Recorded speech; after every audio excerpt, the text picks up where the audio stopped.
Good morning, student. In previous lecture, we are learn about property of electric charge, additivity, conservation, and quantization. In this lecture, we are solve some example based on quantization of electric charge, which is example number 1.2 and example number 1.3. Okay. Let us see example number 1.2. Here, if 10 to the power 9 electron moves out of a body to another body in 1 second, how much time is required to get total charge of 1 coulomb on the body? इसका मतलब क्या है? किसी एक body से दूसरी body में 1 second में 10 to the power 9 electron transfer हो रहे हैं, तो कह रहा है कितने समय में उस पर 1 कूलम चार्ज हो जाएगा, हाउ मेनी टाइम, हमको टाइम चाहिए. ओके. अब इसके कॉन्सेप्ट पे आते हैं कि ये क्वेश्चन होगा कैसे. As we know that quantization of electric charge Q equal to n e. ये Q इक्वल टू एनी हमको ये देगा इंफॉर्मेशन कि 1 सेकंड, क्योंकि ये charge 10 to the power 9 electron 1 second में ट्रांसफ़र हो रहा है एक बॉडी से दूसरे बॉडी में. तो Q equal to N, where N equal to number of electron, E is charge on electron. जब हम Q equal to N E लगाएंगे तो 1 सेकेंड में कितना चार्ज ट्रांसफ़र हुआ वो मिलेगा हमको. Okay. Charge transfer from one body to another in 1 second. How many? Q equal to n, 10 to the power 9, E 1.6 into 10 to the power minus 19. Q equal to n into E. E equal to charge on electron. Okay.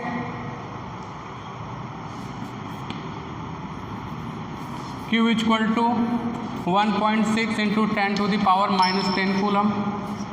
ये charge तो 1 second में होगा, लेकिन वो पूछ रहा है हमसे टाइम कि कितने सेकेंड में उसमें 1 कूलम चार्ज हो जाएगा. अब थोड़ा सा पीछे चलते हैं, कितने टाइम में. जैसे आपको कोई कहे बेटा कि आप 1 सेकेंड में 10 रुपये इकट्ठा कर लेते हो, तो कितने टाइम में आप 100 रुपये इकट्ठा कर लोगे. तो क्या करते हो आप, सीधे सीधे 100 में 10 से क्या कर देते हो, डिवाइड कर दो. तो same concept here. Total time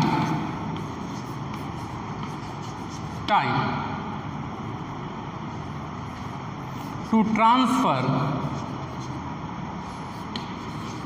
1 coulomb charge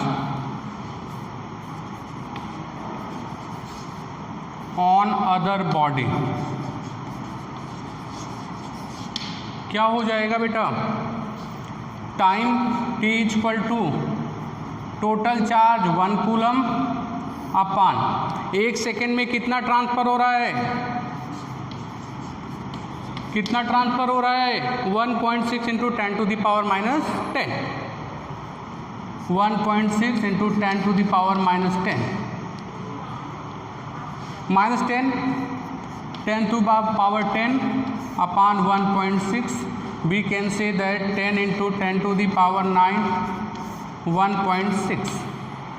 ये जो आंसर आएगा आपका, ये सेकंड में आएगा. Basically this is very large amount. अब इसको हम क्या करेंगे, चाहो तो ईयर में बदल लो. जो भी ये आंसर आएगा, जो भी आंसर आएगा, ध्यान से सुनना मेरी बात, जो भी आंसर आपका यहाँ से आएगा उसमें उसको, चूँकि ये 10 टू द पावर 9 सेकेंड के रेशियो में है, this is very large amount, उसमें हम डिवाइड कर देंगे, क्योंकि आपके एनसीईआरटी में जो आंसर दिया वो ईयर में दिया है, उसमें डिवाइड कर देंगे 10 into 10 to the power 9. Calculator use करके आप सॉल्व कर सकते हो. 1.6 उसमें डिवाइड कर दोगे आप 24 इंटू 365. ऐसा क्यों किया मैंने, 1 घंटे में 3600 सेकेंड और 1 दिन में 24 घंटे, और 1 ईयर में 365 डेज। तो जो ये आंसर सॉल्व करके निकालोगे वो आंसर क्या होगा? Yeah. Are you getting? Okay, now we are going towards second example, example number 1.3. Okay,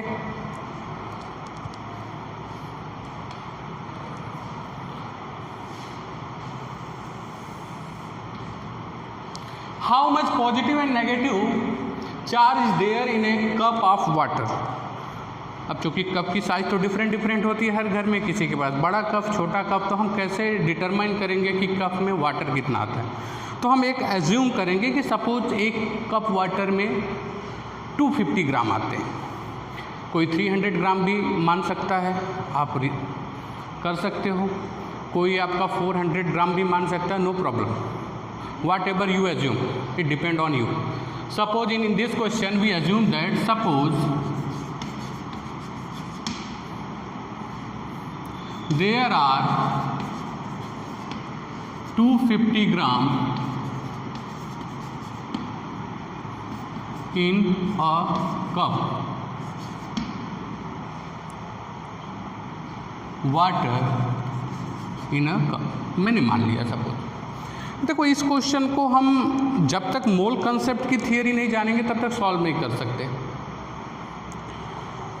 water का यहाँ पे थोड़ा साइड में आते हैं, फिर सोल्यूशन करते हैं. ये सारी चीज़ें बहुत ज़रूरी है. इन वाटर H2O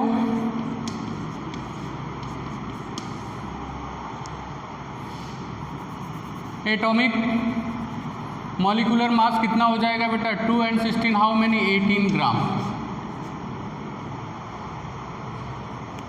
और हम जानते हैं किसी भी ऑब्जेक्ट या किसी भी एलिमेंट के मॉलिक्यूलर मास के बराबर ग्राम वैल्यू, मॉलिक्यूलर मास के बराबर ग्राम वैल्यू हम लेते हैं, वो कितना होता है? 1 मोल.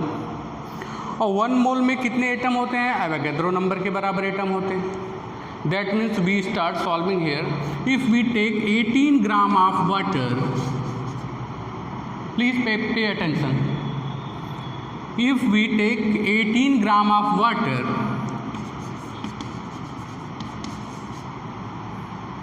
then it has 6.022 into 10 to the power 23 atom. उसके पास कितने होंगे बेटा? 10 to the power 23 एटम होंगे जब हम कितना लेंगे? 18 ग्राम मॉलिक्यूलर मास के बराबर. केमिस्ट्री में आपने पढ़ा होगा मोल कंसेप्ट में. Okay, suppose we take 1 gram of water. जब छोटे बच्चे थे, आप 5 और 6 में पढ़ते थे, तो ऐसा बहुत पढ़ा है कि 50 मैंगो का दाम इतना है तो 1 मैंगो का कितना होगा.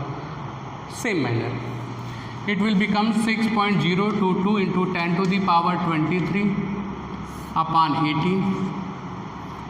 लेकिन मुझे कितने में चाहिए बेटा एटम? 250. तो सबसे पहले एटम काउंट करेंगे, फिर उसके बाद चार्ज काउंट करेंगे. तो पहला मोटिव हमारा एटम काउंट करेंगे. How many atoms in 250 gram of water? 250 gram of water contains how many atoms? 6.022 into 10 to the power 23 upon 18 into how many? 250 gram atom. इतने तो एटम हो गए, लेकिन हमको काउंट क्या करना है? हाउ मेनी पॉजिटिव और नेगेटिव चार्ज. अब यहाँ से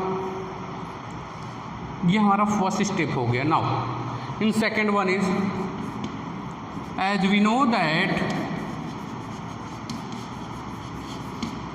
इन H2O 10 electron and also 10 proton. Oxygen 8, 2 hydrogen, 8 और 2 8 and 2 how many? 10. 10 electron 10 proton. 10 electron करोगे तो नेगेटिव चार्ज आएगा, 10 प्रोटॉन करोगे you get positive charge. No. Okay, so we calculate positive charge. Total positive charge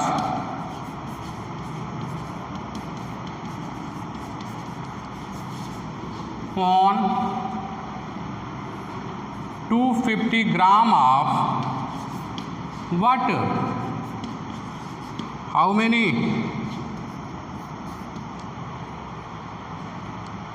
इतने तो एटम है बेटा, और एक एटम में कितने इलेक्ट्रॉन होते हैं 10, तो टोटल कितना होगा, इसमें 10 से मल्टीप्लाई करके इलेक्ट्रॉन के चार्ज से मल्टीप्लाई कर देंगे, सीधी सी बात है। That means 6.022 into 10 to the power 23 upon 18 into 250 into 10, positive charge निकालोगे तो प्रोटॉन इंटू 10, और प्रोटॉन पे एक प्रोटॉन पे कितना चाहिए, क्योंकि 10 प्रोटॉन है H2O में एक एटम में, तो 10 एक प्रोटॉन पे चार्ज कितना होता है 1.6 into 10 to the power -19। Solve with calculator, you find the answer, whatever matter you can solve easily. Okay, thank you. These two examples, example number 1.2 and 1.3. Okay, take a screenshot. Now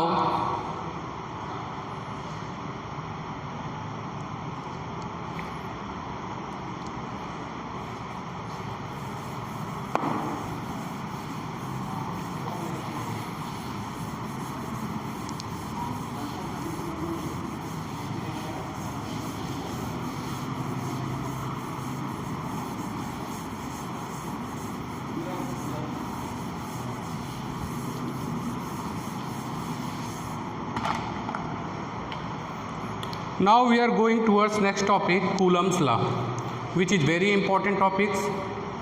In this lecture we cover two topics, Coulomb's law and Coulomb's law in vector form. Now Coulomb's law.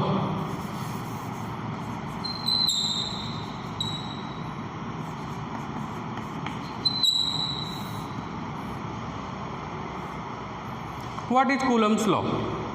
आपने 11th में gravitational field या gravitation पढ़ा होगा, तो आपने पढ़ा होगा gravitation force just like gravitation force here Columbian force. लेकिन ग्रेविटेशन फोर्स क्या होता है, ओनली अट्रैक्टिव होता था, लेकिन यहाँ पे अपोजिट चार्ज पोलरिटी के कारण यहाँ पे क्या होगा, अट्रैक्टिव भी होगा और रिपल्सिव भी होगा। Okay, now we are going for definition, Coulomb's law. The electric force between two stationary charges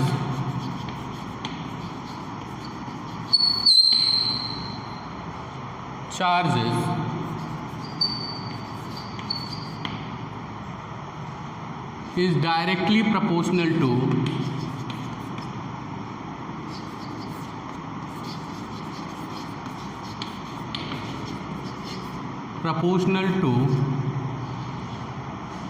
the product of charges,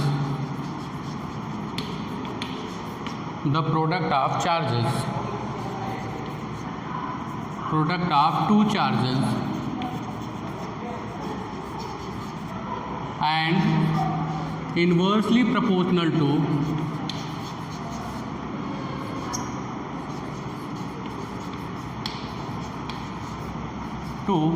square of distance between them.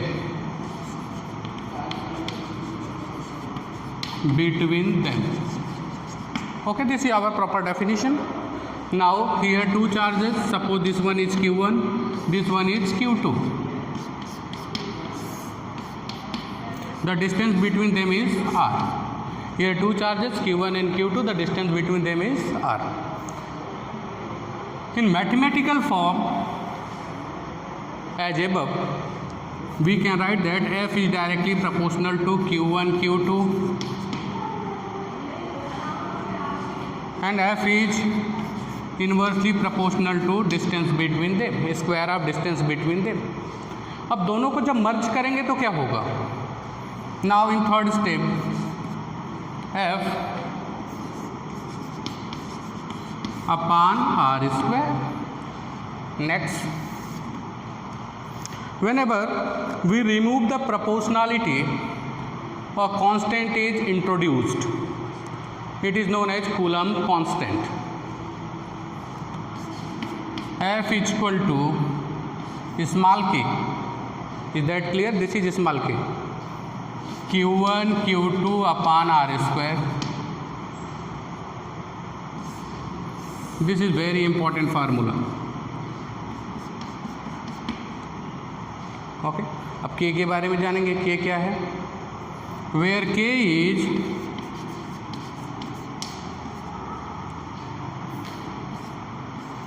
Coulomb constant, small के। इसकी वैल्यू जो होती है बेटा, numeric value 9 × 10⁹ newton metre square upon coulomb square, and it is also equivalent to 1/4πε0। अभी नई चीज़ आपको देखने को मिली कि इस के की न्यूमेरिक वैल्यू तो ये होती है, इसको इससे डिनोट करते हैं 1/4πε0, where ε0 is permittivity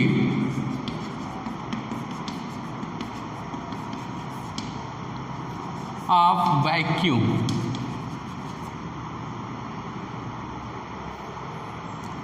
Its value is 8.85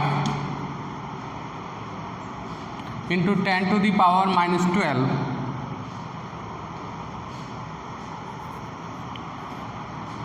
coulomb square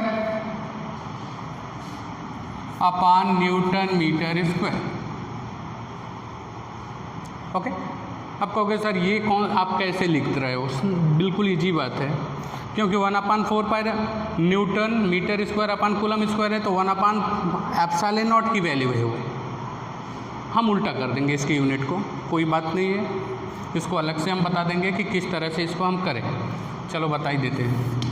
जैसे क्या था, F = क्या था आपका 1/4πε0 Q1 Q2 अपान r²। ओके, ε0 को इधर लेके जाओ, F को इधर लेके जाओ। ε0 = 1/4π Q1 Q2 upon FR²। 1/4π is constant, it has no unit। Q1 Q2 means coulomb into coulomb, coulomb square upon Newton into meter square। Is that clear? Okay। ε0 permittivity of vacuum, इसको हम detail में पढ़ेंगे जब हम electromagnetic wave पढ़ाएंगे, जिसमें light की velocity v को डिपेंड करता है 1/√μ0ε0।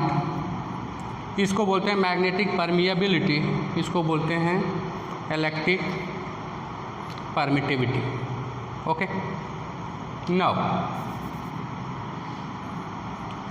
This formula is only valid for space और vacuum. Suppose if the charge is in any medium, then this formula is vary। Okay,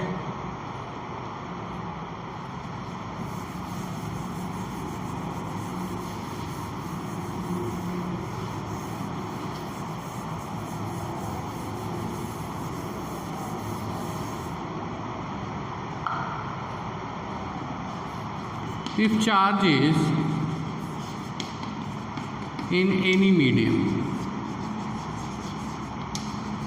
medium का मतलब होता है सपोज कैरोसिन में कर दिया, ऑयल में कर दिया, कोई भी मीडियम हो, तो उसमें वैक्यूम नहीं होना चाहिए, कोई एयर भी हो सकता है, no problem. Then this is Fn, same formula, no problem. 1/4πε0 naught नहीं रहेगा क्योंकि अभी वैक्यूम नहीं है, अभी क्या है, medium. Q1 Q2 upon r², where ε0 is permittivity of medium।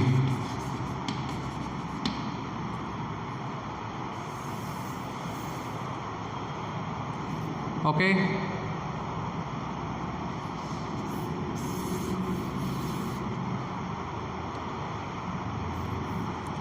there are an important relation between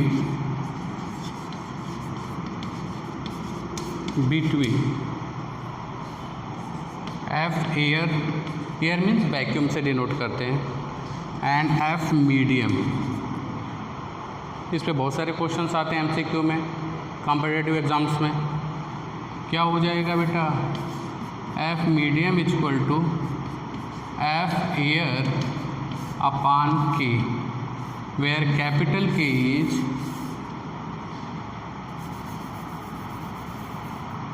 dielectric constant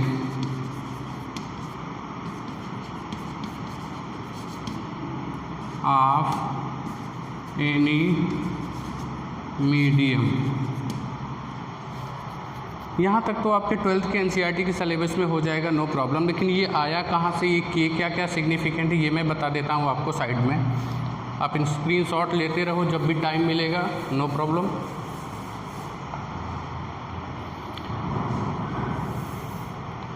suppose F air क्या था आपका 1/4 pi epsilon naught Q1 Q2 upon R square. F air था आपका। F medium क्या था बेटा 1/4 pi epsilon Q1 Q2 upon R square, same. Suppose this is equation number 1, this is 2, 1 में 2 से डिवाइड कर देंगे। F air upon F medium how many, सब कैंसिल हो जाएगा एक दूसरे से, इधर ऊपर बचेगा 1/एप्सिलॉन नॉट अपॉन 1/एप्सिलॉन। ये क्या हो जाएगा F air upon F medium how many, epsilon ऊपर चला जाएगा अपॉन एप्सिलॉन नॉट। इसको क्या बोलते हैं relative permittivity, relative permittivity, this is known as relative permittivity.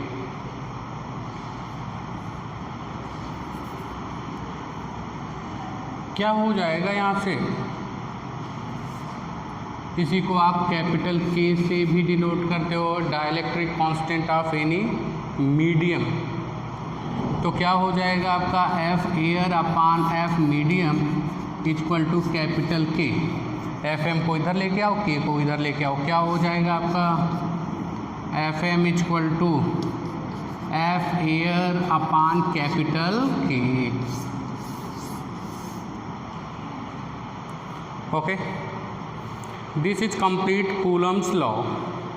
Now in next lecture, lecture number 4, we are going for Coulomb's law in vector form and various examples and exercise which are depend on Coulomb's law. Okay, thank you very much.